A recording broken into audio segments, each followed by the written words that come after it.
The carriage turned through the Elm Avenue at 4:30 on a Tuesday in April, and Rosalind Ashworth, Duchess of Whitmore, sat with her hands folded in her lap and watched the house come into view the way a person watches a wound they have learned to live with, carefully, from a distance, with the particular dread of someone who knows the moment of contact is coming. 3 years, she had told herself. In the rented cottage in Dorset, with its low ceilings and its good kitchen garden and its reading circle that met on Thursdays, that she had made her peace with Whitmore Hall. She had told herself that leaving was the bravest thing she had ever done. She had told herself, in the particular quiet of early mornings before anyone else was awake, that she did not miss it. The carriage wheels hit the gravel of the drive, and the house rose before her in the April light.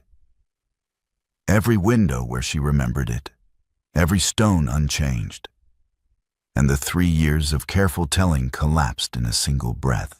She stepped down without assistance. The front door was already open. Mrs. Prewitt stood in the entrance hall, her hands folded, her eyes bright with something she was too professional to name. "My lady," Mrs. Prewitt said. "Mrs. Prewitt?" Rosalind said. She walked through the entrance hall and the smell reached her before she had taken 3 steps. Beeswax and verbena. The sachets she had made herself, 24 of them, placed in every linen drawer in the house. She had made them the autumn before she left. They were still there. 3 years later, still there. She stopped at the peg beside the staircase. Her gray wool coat hung exactly where she had left it. The one she had decided not to pack because it was too heavy for Dorset. It had been brushed. Recently, she thought, from the look of it. Someone had brushed it and hung it back. She opened the morning room door and looked through the window at the east garden. The verbena was alive. Barely. The plants were leggy and yellowed, the stems crowded and reaching in the wrong directions, the soil dark with moisture that had nowhere to drain. Beside them, where she had put in the lavender, her mother's lavender, the companion planting her mother had insisted upon every spring, there was nothing. Bare soil and a few dead stems. The lavender had not survived the winter. "Mrs. Prewitt," Rosalind said, without turning from the window, "who has been tending the east garden?" "His Grace, my lady," Mrs. Prewitt said, "every morning without fail." Rosalind closed the morning room door and stood with her back against it. She heard a door open down the corridor. Edmund's study. She knew that sound. The particular resistance of that door, the way the handle turned before it gave. She had heard it 10,000 times. He appeared in the hall. He was wearing his morning coat, and his hair needed cutting, and he looked exactly as she remembered him, except for something around the eyes that she did not have a name for yet, and did not intend to examine closely. He saw her. Neither of them spoke. The hall clock ticked 4 seconds. She counted them without meaning to, the way she had always counted things when she needed to keep her hands still.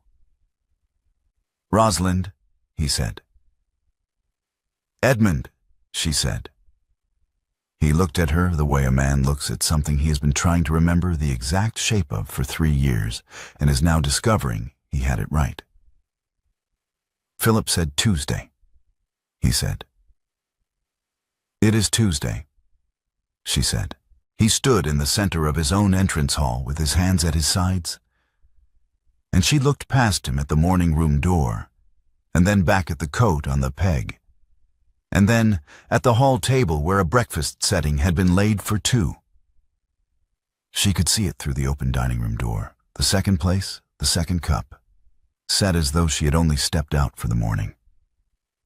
"You did not change anything," she said. He answered quietly, "No. Not the coat, not the sachets, not the breakfast setting." He held her gaze. "No." She waited. He did not add anything. Edmund had never been a man who added things. That was precisely the difficulty. 3 years, Edmund, and the house looks exactly as I left it. He was quiet for a moment, and then he said, I did not know what to change. I did not know what any of it meant. She set her bag down on the hall floor. She looked at him directly, which she had been avoiding since she stepped out of the carriage. That is why I left, she said. Behind her, through the morning room window, the verbena pressed its yellowed stems against the glass in the April wind, and the soil around its roots was darker and wetter than it had any right to be, and the bare ground beside it held the ghost of the lavender she had planted the week her mother died.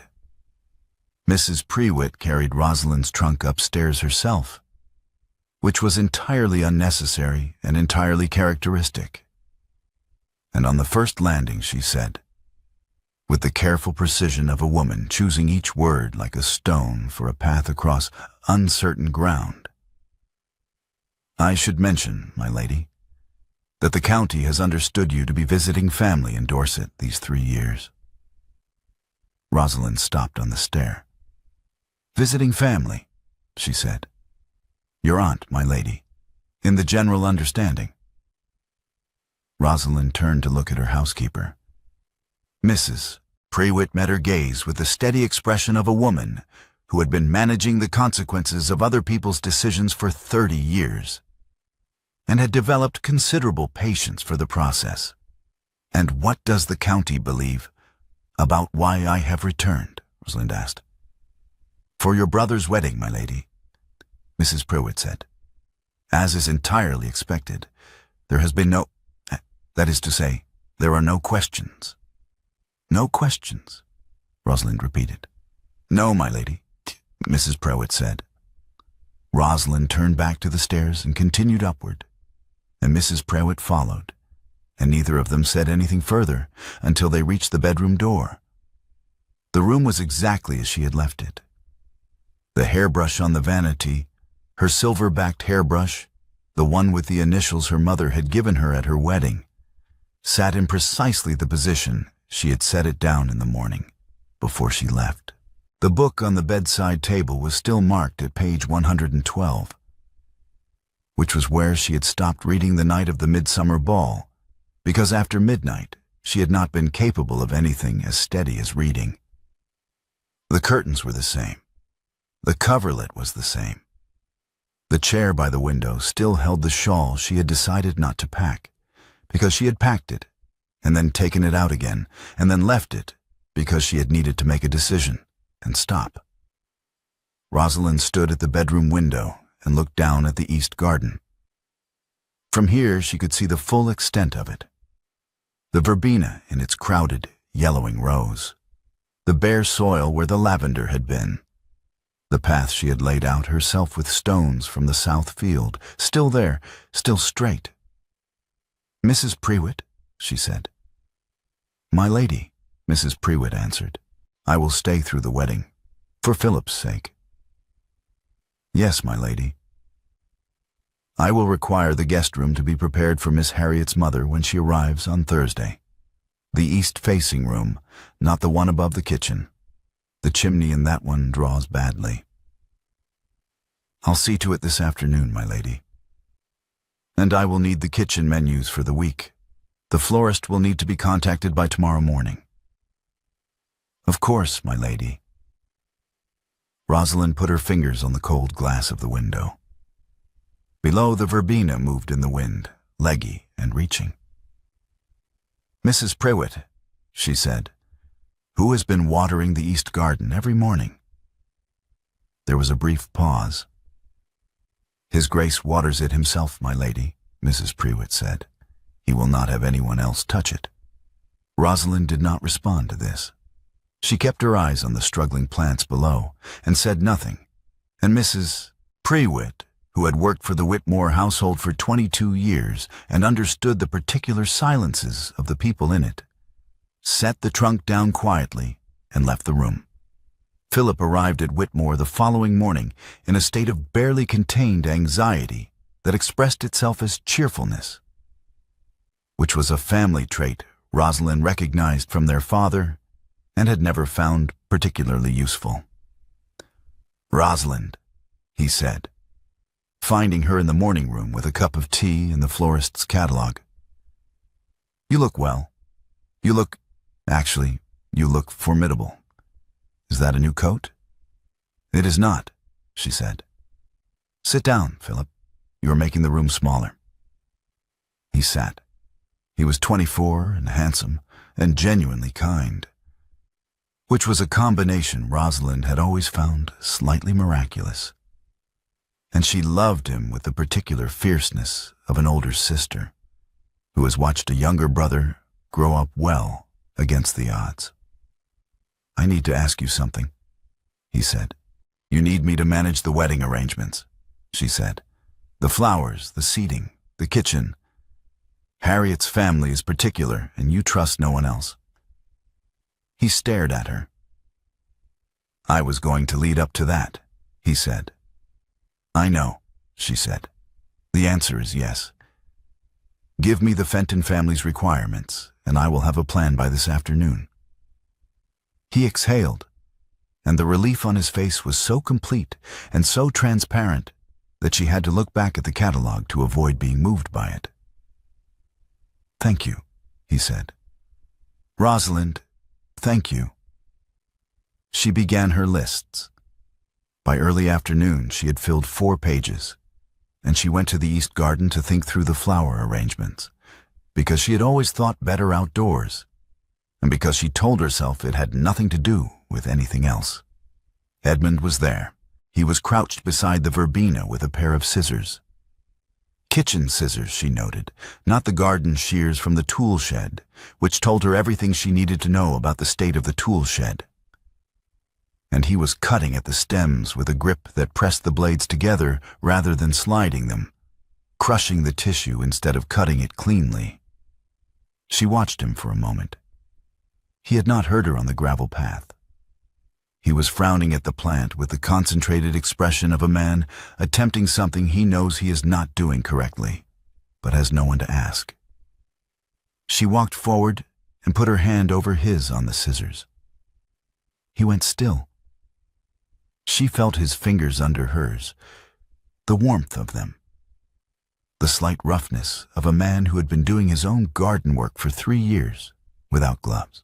She held his hand on the scissors for a moment and then adjusted his grip. Index finger here, not there. The blade should slide, not press. And she held it 3 seconds longer than instruction required. And then she released. "Not like that," she said. "You are crushing the stem. The cut needs to be clean, or the wound rots." She demonstrated on the nearest stem. A single clean movement, the scissors sliding through at the second node, and handed the scissors back to him without meeting his eyes. "The second node," she said. "Not the first. And the lavender is dead because it needed to be in the ground before the first frost. It cannot be replanted until May." She walked back inside without another word. The rehearsal dinner was on Thursday evening, and Rosalind moved through it the way she moved through all things that required management, with the calm efficiency of a woman who had learned early that visible effort was a form of weakness and had constructed her competence into something that looked, to the uninformed observer, entirely effortless. She redirected a footman with a glance when he was about to place the wrong wine on the wrong end of the table. She changed a placement card between the fish course and the meat course because she had noticed 3 minutes into the dinner that Sir Andrew Fenton and old Lord Carew had a history that would make the current seating arrangement unpleasant for everyone within 4 chairs. She managed a conversation between Harriet's mother and Lady Carew that had been developing toward disaster by asking Lady Carew a question about her garden that required a 12-minute answer. Edmund watched from across the table. She noticed him noticing. She had always noticed Edmund. That had never been the difficulty. The difficulty had always been that she could not determine, from the watching, what he saw. The neighbor to Rosalind's left, Mrs. Alcott, a pleasant woman from the neighboring estate, who had been at Whitmore for every significant occasion for 20 years, leaned toward her during a lull and said warmly, "3 years in Dorset, Lady Whitmore. You must have had a lovely time. How is your aunt keeping?" Rosalind set down her wine glass. "My aunt died in 1819, she said. I was not in Dorset visiting her." Mrs. Alcott's face went through several expressions in rapid succession. The table had gone quiet enough that the words had carried. Edmund, across the table, did not move. His fork was in his hand, and he set it down. And he became very still in the way that a man becomes still when he understands that something has just changed, and he cannot yet calculate the extent of it. Rosalind did not look at him. She turned back to Mrs. Alcott with a pleasant expression and asked after her eldest daughter. And the conversation moved on, and the dinner concluded with the Fenton family expressing themselves satisfied with the arrangements, which was the best outcome Rosalind had been aiming for. Afterward, she stepped to the terrace door. The night air was cold and smelled of the garden below. She stood with her back straight and her hands loose at her sides and breathed. She felt the weight of the shawl settle over her shoulders before she heard him behind her. She knew the shawl. It was the one from the bedroom chair, the one she had taken out of the trunk and left behind. She felt its particular weight, the softness of the cashmere at the edge, and she understood that he had kept it on the chair for 3 years and had brought it downstairs tonight, and she did not remove it. She adjusted it with one hand, pulling it closer at the shoulder, and did not turn around. Not. In the corridor outside the dining room, Edmund fell into step beside her. "You managed the entire evening," he said. "I watched you redirect the Fentons twice, change the seating without anyone noticing, and prevent whatever was developing between Lady Carew and Mrs. Fenton." "Yes," she said. He was quiet for a moment, and then he said, "I thought the house ran itself." She stopped walking. She turned to look at him fully in the corridor light, with the noise of the departing guests still audible from the dining room behind them. "Yes," she said. "You did." He opened his mouth and then closed it, and she saw him searching for the next sentence and not finding it, and she turned and walked on. The ballroom door was at the end of the east corridor, and she had not intended to stop at it. But she found herself with her hand on the handle before she had consciously decided anything. She pushed it open. The room was cold and dim. The furniture and dust covers, the chandeliers unlit. The pianoforte stood against the far wall, uncovered. She had never put a cover on the pianoforte. She had thought it unnecessary, and it was open to the piece she had been playing the night of the midsummer ball. She could see the music from across the room. She had left it open. It was still open. She walked to the bench and sat down. She put her right hand on the keys and pressed one note. It rang through the empty room, clear and cold. She played a second bar. She heard him come in. She heard him stop behind her, a few feet away, and she did not turn. She played a third bar, and then a fourth, and then she heard the sound of his hand settling on the closed lid of the pianoforte beside her. Not on her shoulder, not on her hands, but on the wood beside her hands, close enough that she could see his fingers in her peripheral vision. He began to tap the lid in time with the music. Clumsily, the rhythm of a man who had listened to her play 100 times and absorbed something of the shape of it without ever learning the count. She reached up and covered his tapping hand with hers. She pressed it flat against the wood and stilled it. "You are off tempo," she said. His hand did not move beneath hers. She did not remove her hand. Harriet Fenton came to Rosalind's room the following morning, which was not something Rosalind had anticipated, and sat in the chair by the window with the directness of a 22-year-old who had not yet learned that directness was considered a liability in women. "I want to say something," Harriet said, "and I would like you to tell me if I am being impertinent, because Philip says I am often impertinent and I am trying to improve." "Say it," Rosalind said. "Your husband looks at you the way my grandfather looked at the sea after he could no longer sail." Harriet said, "Every time you are in the room, every time you leave it. I wanted you to know that I have noticed, because it does not seem like the look of a man who does not care." Rosalind was quiet for a moment. "Did your grandfather ever learn to swim?" she asked. Harriet considered this. "No," she said. "He stood on the shore and watched. He watched until he died." "Yes," Rosalind said. "That is what I am afraid of." Harriet left, and Rosalind remained at the window, looking down at the east garden, and the verbena in its struggling rows, and the bare soil where the lavender had been. That same afternoon, in Edmund's study, Mrs. Prewitt placed a bundle of letters on his desk. They were tied with household string. Quarterly letters, each one unsigned, each one in a handwriting that Edmund had spent 3 years looking at on household accounts and could not have failed to recognize. "These came from Dorset," Mrs. Prewitt said.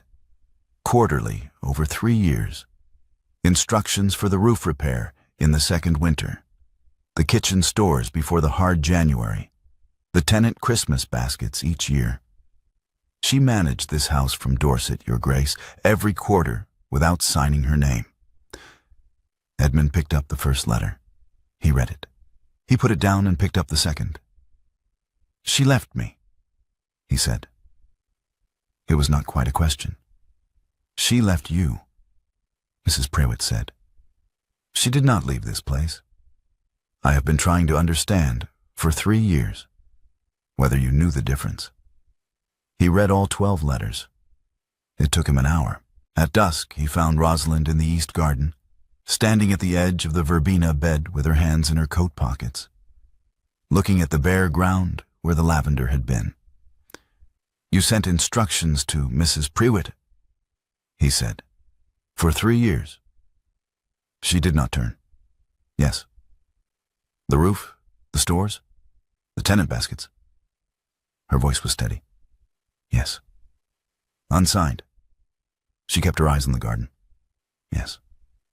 He came to stand beside her. The evening light was flat and gray, and the garden smelled of damp soil and the faint green scent of the verbena, which persisted even in its struggling state. "Why?" he said. She was quiet long enough that he thought she might not answer. Then she said, "I could not stop. The house needed... I knew what it needed, and I could not stop knowing." His hand hung at his side. She reached across and took it. A brief, deliberate grip. Her fingers around his for a moment that was too short to be comfort and too long to be accident. Then she released it and walked back toward the house. And he stood in the dimming garden with the warmth of her hand already fading from his, and the verbena pressing its yellowed leaves against the evening air. Aldridge had been Edmund's valet for 11 years, and he had the particular loyalty of a man who has watched his employer do something inadvisable for a very long time, and has developed opinions about it. He found Rosalind in the morning room the following morning before breakfast, which was either coincidence or calculation, and Rosalind suspected the latter. "I beg your pardon for the interruption, my lady," Aldridge said. "What is it, Aldridge?" she said. "I thought you should know. No one asked me to tell you this, my lady. That His Grace read your note every morning for the first year. The one you left on the pillow. every morning, before he came downstairs. Rosalind did not move. After the first year, Aldridge continued. He put it in the prayer book beside his bed, the one his mother gave him. He put your note there so it would simply be present, the way he said you always were. It is still there, my lady. Aldridge left. Rosalind stood at the morning room window for a long time. Then she took the note from her coat pocket. She had carried it for 3 years, her own copy, the draft she had written before the final version. And she read it. I cannot be your climate and your stranger at the same time. I have been both for 4 years. I am leaving before I become only the weather. She folded it again and put it back. That evening, Edmund sat alone in his study with the horticultural text that Mrs. Prewitt had brought him in the 2nd year. A thick volume, practical and unromantic, with illustrations of root systems and pruning diagrams. He opened it to the verbena entry. The margins were covered in his handwriting. Dates, questions written and then answered in different ink, meaning he had written the question and then found the answer later and returned to record it. Drought between waterings. Confirmed April, 2nd year. 2nd node cut. Asked Philip. Philip does not know. Companion planting. Lavender. Why lavender? Aphid protection? He read the entry aloud to himself in the empty study. The way a man reads something he is trying to commit to memory because he's afraid of losing it again. Across the house, Rosalind lay awake in the room where her hairbrush sat unmoved and her book sat page-marked. And at 4:30 in the morning she rose, put on her coat, and went down to the garden. The verbena was worse in the early light than it had appeared at dusk. She could see it clearly now, the roots sitting in soil that had been watered too consistently, too generously, too faithfully by a man who had given it everything it did not need and nothing it required. The stems were leggy from reaching for light they could have had if they had been cut back properly. The companion bed was bare, dead stems in bare soil. She knelt in the dirt and took hold of the first yellowed stem. You are up early. Edmund's voice. She had not heard him on the path. So are you, she said without looking up. He came to stand at the edge of the bed. He was in his morning coat, his hair uncombed, and he looked at the verbena with the expression of a man confronting evidence of a long failure. You overwatered it, she said. I watered it every morning, he said. Verbena needs drought between waterings. The roots need to dry out. You were drowning it with attention. He crouched down beside her.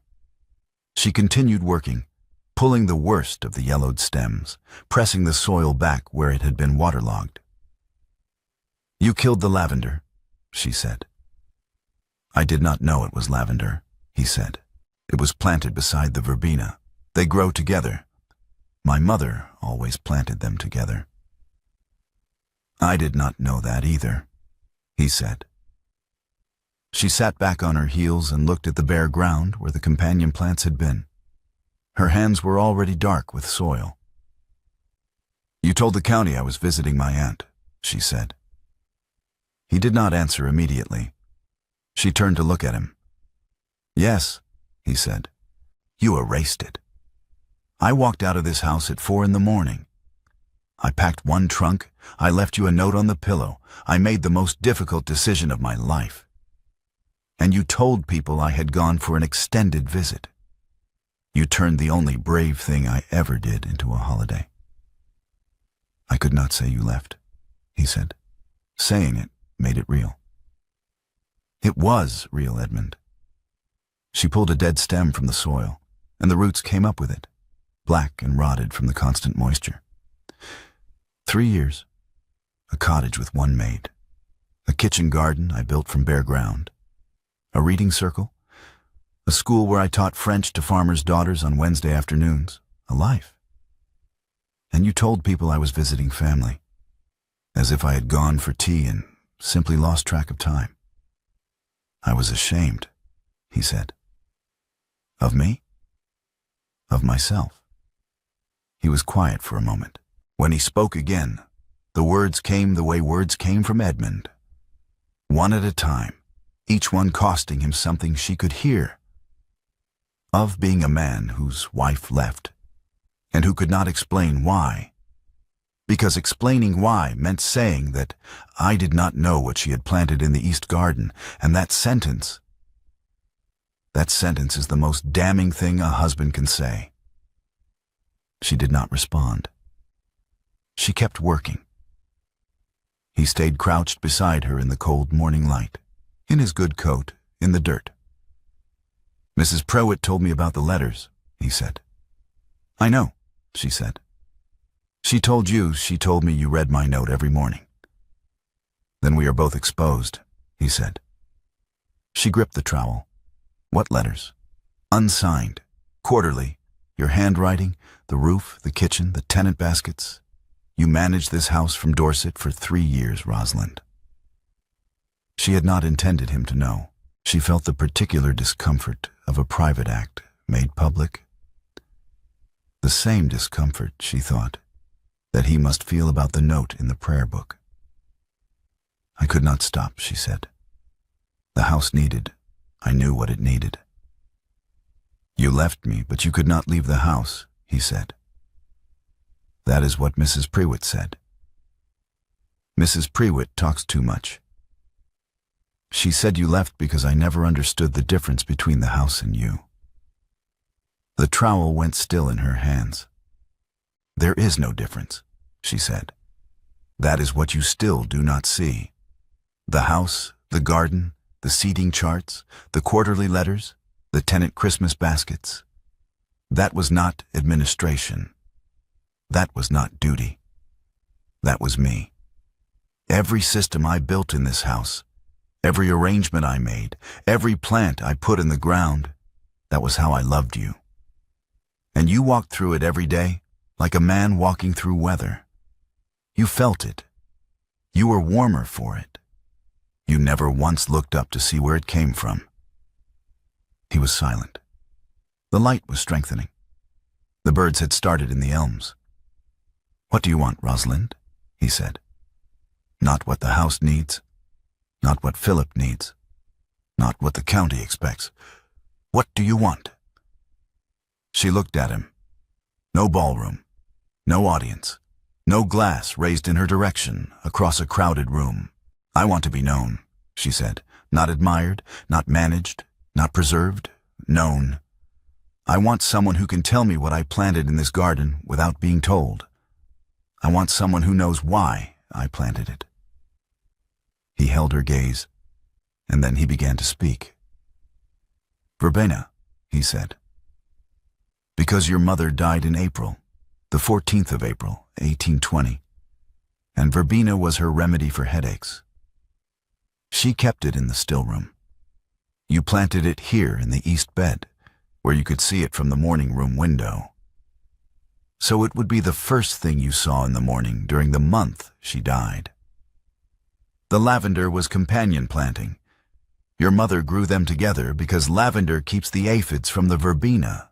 The oils in the lavender repel them. She never grew one without the other.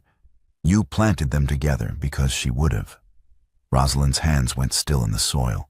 Mrs. Prewitt told me the verbena, he said. Aldridge told me about your mother's still room. He remembered from when you first came to Whitmore. You asked him where the drying racks were kept. Your brother told me about the lavender. He said you were 8 years old when your mother first showed you the companion planting, and you asked her why they needed each other. And she said that some plants protect each other from what would destroy them alone. He paused. I have been learning your garden the way a man learns a language he should have spoken from birth. I am slow at it, but I have not stopped. She looked at him. He was kneeling in the dirt in his morning coat, with soil on his knees and the early light on his face. And there was no audience, and no glass raised, and no room full of people to receive what he was saying. It was only him, saying it directly, at a cost she could hear in every word. She reached across the struggling verbena and took his face in both her soil-covered hands, her thumbs on his cheekbones, her fingers in his hair, and she kissed him. When she pulled back, there were dark marks on his face where her hands had been. "You have dirt on your face," she said. "You put it there," he said. She held his gaze. "Yes."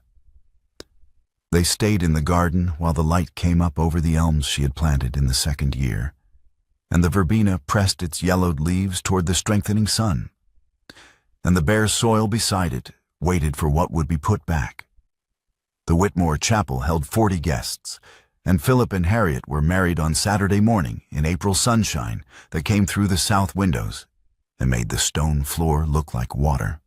Rosalind had arranged the flowers herself, working in the chapel the evening before with 2 housemaids and a great deal of garden twine. She had used verbena and lavender, the lavender bought from the florist in the village, since her own was dead and would not be replanted until May. And she had arranged them together the way her mother had always arranged them. The silver gray of the lavender threaded through the purple of the verbena, each stem placed with the particular attention of someone who understands why the 2 plants belong beside each other. Edmund noticed during the ceremony. She saw him notice, a slight turn of his head toward the arrangement on the chapel windowsill. A pause, a recognition. He said nothing. Afterward, in the corridor outside the chapel, while Philip and Harriet received the guests, Edmund came to stand beside Rosalind. "Verbena and lavender," he said. "Together," she said. He nodded. It was the nod of a man filing something carefully away in a place where he would not lose it. The wedding breakfast was held in the ballroom, reopened for the first time in 3 years. Rosalind had arranged the seating. Edmund was beside her, not across the room, not at the far end of the table, but beside her, close enough that she could hear him breathe. Philip's toast was not long. He was not a man who spoke at length when brevity would do, which was a quality Rosalind had always respected in him. "To Harriet," Philip said, raising his glass, "who makes every room warmer, every meal better, every morning worth getting up for. I know this because I pay attention." The room applauded. Edmund turned to Rosalind. His voice was quiet enough that only she could hear it. "You make me feel alive," he said. "I should have said it here, like this. To you, not to a room full of people who were not you." "You are saying it now," she said. 3 years late," he said. "Late is not the same as never," she said. He picked up his wine glass. He did not raise it toward anyone across the room. He simply held it and looked at her, and she looked back, and the ballroom filled with the sound of her brother's happiness. 1 month later, the breakfast room held 2 place settings, both occupied. Rosalind sat with her correspondence, 3 letters from the County Gazette regarding her next horticultural piece, a note from the Dorset Reading Circle, which had continued under new management, a bill from the florist for the wedding flowers. She was making notes in the margin of the florist's bill because the pricing for lavender in April was unreasonable, and she intended to say so when Edmund came in. He crossed to the sideboard and poured her tea first, then his own coffee. He set her cup beside her correspondence without interrupting her reading. Then he stood at the window for a moment, looking out at the east garden. "The verbena needs pruning," he said. "Mrs. Prewitt showed me the second node cut last week, but I want you to check it before I start." Rosalind set down her pen. "You are asking me about the garden," she said. "I am asking you about the garden," he said. She looked at him. He was holding his coffee cup with both hands, watching her with the patient expression of a man who has decided to be patient and is finding it less difficult than he expected. "The pruning should have been done in March," she said. "We are a month behind.